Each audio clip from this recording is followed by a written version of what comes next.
What's up guys, Pratima here, and today I am comparing cheap versus mid-range versus expensive headphones. Now, over the years, I have tested over 50 headphones and I can tell you one thing. Audio is one of those categories where the experience does not dramatically become better just because you spend more. A headphone that costs 2000 rupees may sound better than something that costs 5000. You never know. And maybe by the end of this video, some of you guys will be surprised to learn how good affordable headphones have gotten these days. Okay, so let me kick off with the Boat Rockers 411. During sales, you can actually find this guy for less than 1000 rupees. I know some of you guys have started judging this headphone by its price, like how cheap it is. But actually, it has 27,000 plus ratings with an admirable 3.9 star average. To be honest, I judged it too, especially when I unboxed it. These headphones felt incredibly cheap, plasticky, almost like a toy. And when I tried it on, I could feel a lot of pressure on my ears after some time.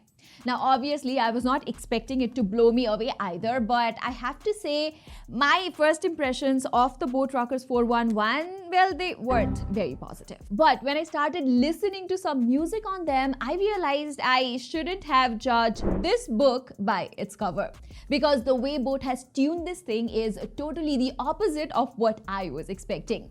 Bass, and then some more bass is what I had pictured in my mind, but these headphones sound shockingly decent. It has this warm sound signature with a big emphasis on the low frequencies, but it still preserves little details in the mids and the treble section. Surprisingly, the latency here is quite minimal and the stereo separation is, well, quite impressive for its price.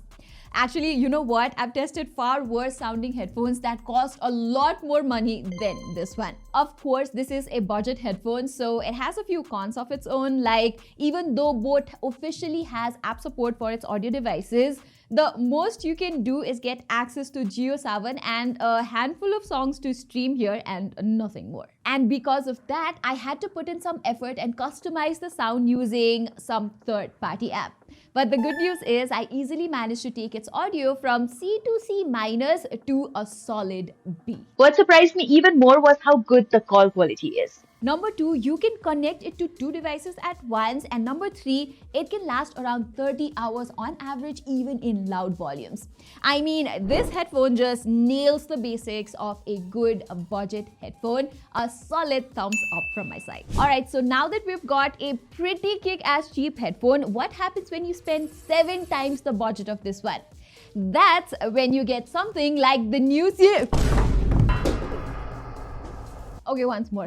That's when you get something like the new CMF Headphone Pro. So with the upgrade in price, I have to say each and every aspect gets a good step up on this guy compared to the Rockers 411, from the build quality to sound, battery life, everything. First of all, I love how different and colorful it looks versus literally every other generic looking headphone in the market.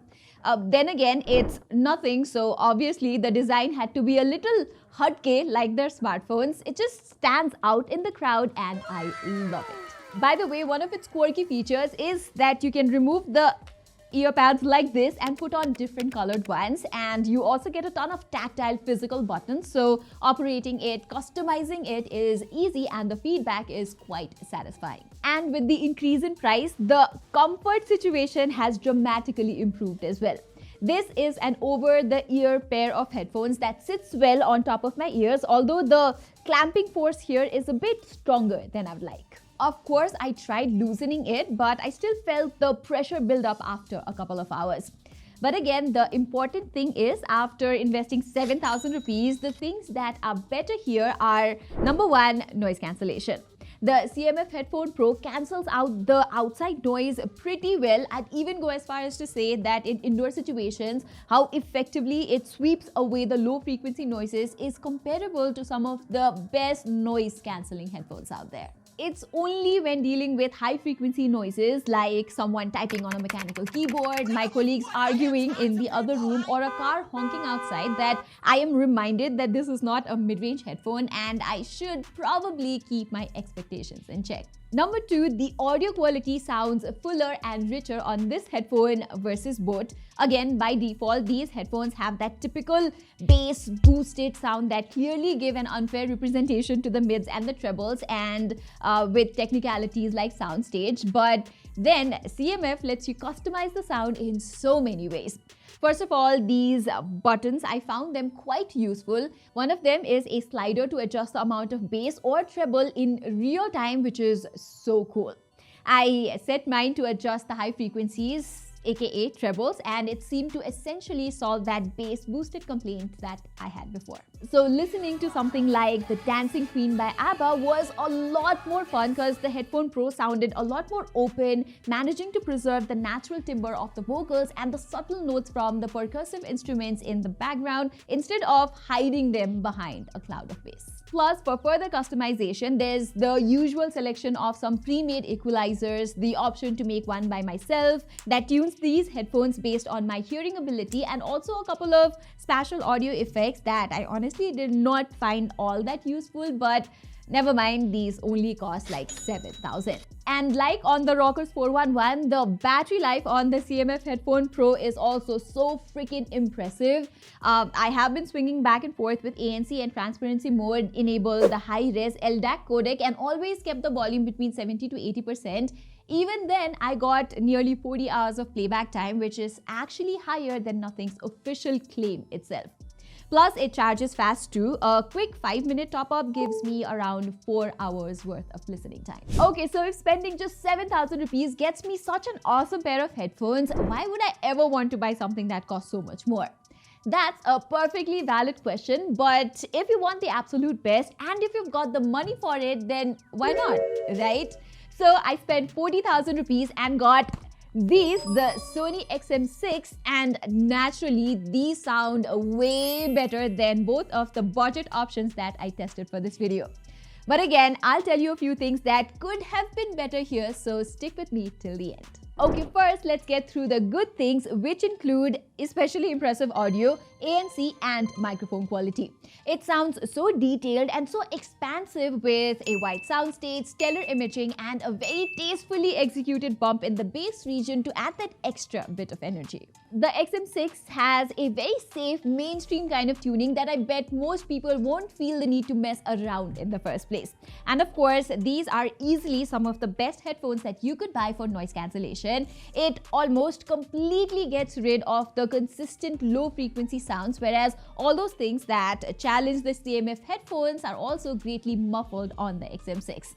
Not completely eliminated, but significantly shushed. Its transparency mode also sounds quite natural. In fact, I'll let you be the judge on how good its call quality is. Hi everyone, so my test from the Boat Rockers 411. Hi everyone, audio test from the CMF Headphone Pro. And finally, audio test from the Sony XM6. Then there are all the nice to haves with Sony's flagship headphone, like its foldable design for easy carry and a super nice hard case with a magnetic latch. However, you know what? As perfect as you would think the XM6 is, I actually had a couple of issues I'd like to point out about these headphones. First, and the most obvious one, has to be the minimalist touch controls. It works perfectly fine almost all the time, but occasionally the swipe up and down gesture to control the volume and the swipe left and right gesture to skip or go back a track completely overlaps each other. I much prefer the mechanical physical buttons on the CMF Headphone Pro. Next, this headband also feels like it's digging into my head no matter how much I adjust it. Sony's companion app still isn't as clean as I'd like. I think Sony can learn a thing or two from Nothing in this regard, and for something that's so expensive, the fact that the XM6 does not have any form of IP rating is just crazy. The CMF Headphone Pro has an IPX2 rating, while the Boat Rockers 411 actually comes with an even more reassuring IPX4 water resistance. So as I said in the beginning, being expensive does not assure you get the best experience in every aspect. In Sony's case, the audio quality, the noise cancellation and all of that is almost impeccable, but it lacks a few quality of life features. So yeah, this was definitely a super interesting video for me. I hope you feel the same too, and if there's one key takeaway from everything that I've learned is that there are good pairs of headphones in pretty much every price segment these days. From the absolute affordable ones to the flagship arena, you can go home with nice headphones according to your budget. The really interesting thing I learned is that even the most expensive ones have some kind of compromises. So it ultimately boils down to what kind of compromise you are willing to make depending on how much money you're willing to spend. And more often than not, the mid-range headphones will probably offer the best balance between price and features. What do you think? Do let me know in the comments. And while you're there, please do not forget to subscribe to my channel. Saying this, I'm Pratima and thank you so much for watching. I'll be back with the next video very soon.